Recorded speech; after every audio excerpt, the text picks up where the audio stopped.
முற்றத்தில் சிந்திய ரத்தினங்கள் முத்து முத்தான எனக்கு சித்திரங்கள் பிடித்தமானவர். தன்னை முற்றத்தில் என் மீது சிந்திய கண்டிப்பும் அக்கறையும் கொண்டவர். பற்றும் பாசமும் மாணவர்களோடு வைத்த மாணவனாகவே நல்ல வாழ்ந்து பாதையை எம்மையெல்லாம் செல்லும் நெறிப்படுத்தியவர். மணியமதே ஆனால் முத்து முத்தான சிங்களத்தால் முள்ளிவாய்க்காலில் நடத்தி முடிக்கப்பட்ட இன அழிப்பின் உச்சக்கட்ட அரங்கேற்றத்தின் பின் எம்மோடு இல்லாமல் வலிந்து காணாமலாக்கப்பட்டு விட்டார் எம் நேசத்துக்குரிய எனது ஆசான் திரு சாந்தகுமார். இப்போது எங்கே என்று தெரியாத விடையில்லாத வினாவுக்கு நாங்கள் விடை தேடிக்கொண்டே இருக்கின்றோம். அவ்வினாவுக்கு விடை இல்லை. அதேபோல் அவர் நினைவுகளுக்கு அணையும் இல்லை. கண்ணாடி போட்ட முகம், கருத்த மெல்லிய தேகம், உயர்ந்து நிமிர்ந்த நடை, உறுதியான பேச்சு, உறுதி குறையாத நிமிர்வு, விழிகளுக்கு பார்வை கண்ணாடி.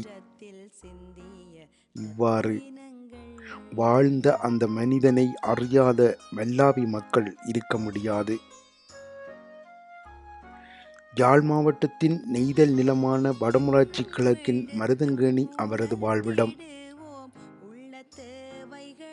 சிங்கள தேசத்தின் இடப்பெயர்வு அவரை மல்லாவிக்கு கொண்டு வந்து சேர்த்தது. அப்போது ஒரு பெண் குழந்தை, பின்பு 2 ஆண் குழந்தைகள் பிறந்ததால் மொத்தம் 3 குழந்தைகளுக்கு அவர் அப்பா. அன்பான அழகான மனைவி. இந்த சிறிய குடும்பம் மல்லாவியில் தான் வசித்து வந்தது. இவரது குடும்பமும் அவரது மனைவியின் குடும்பமும் ஈழ தேசத்துக்காக கொடுத்த விலைகள் கொஞ்சமல்ல. தமிழீழம் என்ற உன்னத லட்சியத்தின் வீறாக கொண்டவர். நெருப்பாற்று நீச்சலில் தம் கனவுகளை மிதக்க விட்டவர். அவ்வாறான எம் ஆசானைத்தான் நாங்கள் முள்ளிவாய்க்காலில் தொலைத்து விட்டோம்.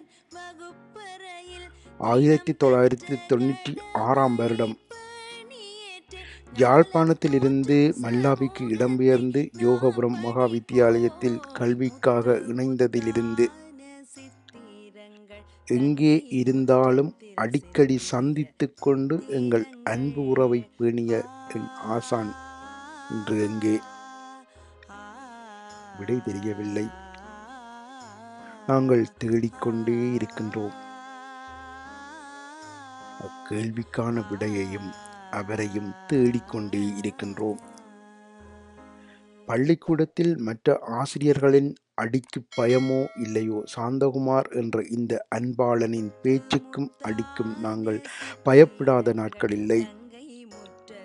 ஆனாலும் ஒரு ஆசிரியன் என்ற நிலையை தாண்டி என்னோடு இறுதி வரை நல்ல அண்ணனாக, நல்ல நண்பனாக, நல்ல வழிகாட்டியாக இருந்தவர்.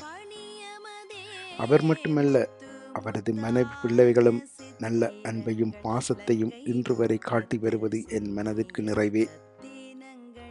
பள்ளியின் ஒழுக்கத்துறைக்கு பொறுப்பாக இருந்தவராதலால் கடுமையான கண்டிப்புள்ள ஆசானாகவே அவர் இருந்தார். ஆனால் உளி விழுகையில் வெளியென நினைக்கும் எப்பாறையும் சிலையாகுவதில்லை என்பதைப் போல அவரின் கண்டிப்பான செயற்பாடுகளை வெளியென நினைத்திருந்தால் நாம் உயர்ந்திருக்கவே முடியாது. அவர் எம்மை கண்டிக்கவில்லை, எம்மை சரியாக வழி நடத்தினார் என்றே நான் சொல்வேன். அவருடன் வாழ்ந்த பள்ளிக்காலங்களின் இனிய நாட்கள் மறந்து போக முடியாதவை. அவற்றை இப்போது என்னால் வார்த்தைக்குள் அடக்கிவிடவும் முடியாது. பள்ளி கல்வியை நான் முடித்து வெளியேறியிருந்தாலும் அவருடன் இருந்த நெருக்கம் இன்று வரை நல்லுறவாகவே இருந்தது. முள்ளிவாய்க்காலில் எமது மண்ணின் விடுதலைக்கான பயணம் வல்லாதிக்க சக்திகளால் அழித்தொழிக்கப்பட்ட பின்பான இந்த நாட்களில் ஒரு கொடிய நாளில்தான் எங்கள் ஆசானை நான் இறுதியாக கண்டேன். மெலிந்து உருவம் மாறிப் போயிருந்தவர் என்னைக் கண்டதும் தன்னருகே வருமாறு அழைத்தார். அன்று அவர் தன் அருகில் அமர்த்தி வைத்து கதைத்த கதைகளை இன்று வரை மறக்க முடியவில்லை. எனது தந்தை பற்றி விசாரித்தவர் அப்பாவும் அம்மாவும் இருந்த இடத்துக்கு வந்து அப்பாவிடமும் கதைக்க தொடங்கினார். 2009 வைகாசி திங்கள் 18ஆம் நாள். வட்டுவாகல் பாலம் கடந்து அடிமை நாய்களாக சிங்கள படைகளிடம் போய் சேர்ந்த பின்பு முல்லைத்தீவு பகுதியில் வைத்து நான் அவரை சந்தித்தேன்.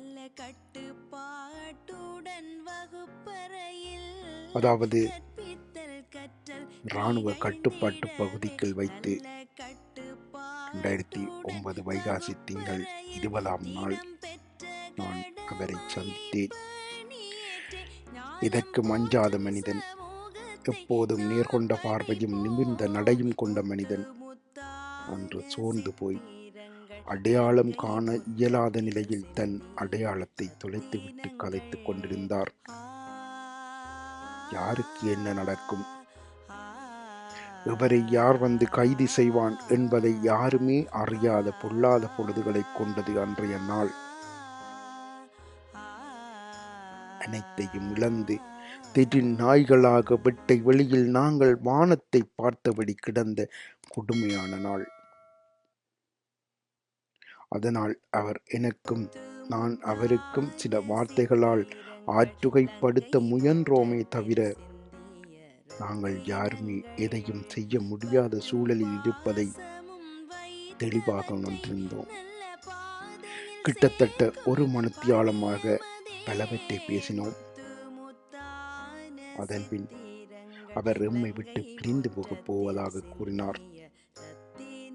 அப்போது என் தந்தையும் நானும் பேசாமல் இருங்கோ, நாங்கள் எல்லோரும் சேர்ந்து போவோம் என்று கூறிய போது, இல்லை நாங்கள் 10 பேருக்கு மேலே சேர்ந்து தான் வந்த நாங்கள், அதில் மிச்சப்படிகள் இருக்கிறாங்க, எல்லாரும் சேர்ந்து ஃபாதராக்கோட போகிறது தான் பிளான். அவையோட போனால் கொஞ்சம் பாதுகாப்பாக இருக்குமென்று நினைக்கிறோம் என்று கூறிவிட்டு, நீங்களும் கவனமாக போங்கோ என்று அவருக்கு கூறிய அந்த மனிதன் என்னை திரும்பி பார்த்தபடியே சென்று விட்டார்.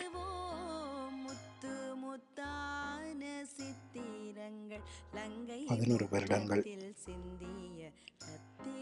வருடங்கள் கடந்து 12வது வருடத்தை நோக்கி போய்கொண்டிருக்கின்றது அவரை பிரிந்த அந்த காலம். அவர் எங்கும் இல்லை. பிள்ளைகளும் மனைவியும் தேடாத இடமோ இல்லை. ஜனாதிபதி ஆணைக்குழு என்றும் சர்வதேச நிறுவனங்கள் என்றும் அழிந்து காணாமல் ஆக்கப்பட்டோருக்காக தேடுதல் பணிகளை செய்யும் அத்தனை இடங்களிலும் பணியாற்றிக் கொண்டிருக்கும் மனிதம் கொண்டவர்களிடம் கெஞ்சி மன்றாடி கேட்டுவிட்டார்கள். ஆனால் எங்கேயும் எங்கள் ஆசானை காணவே இல்லை. பள்ளியில் நல்லாசானாகவும் நல்ல வழிகாட்டியாகவும் வாழ்ந்த எங்களின் உயிரோனை சிங்கள நாட்டின் ஆட்சி அதிகாரத்தில் ஏறியிருக்கும் சிகப்பு துண்டை தோளில் போட்ட சிங்க வம்சத்தின் கொள்ளு பேரன்களின் கொலை வெறியாட்டத்தில் இங்கே தொலைத்து விட்டோம் என்று நமக்கு தெரியவில்லை. 11 ஆண்டுகளாக எம் ஆசான் வருவார் என்ற நம்பிக்கையோடு காத்திருக்கும் நாட்கள் இன்னும் முடியவே இல்லை. முடிவில்லாத இந்த நாட்களும் முடிவிலியாக தொடரும் இந்த வலிகளும் என்று மறையும் நமக்கு.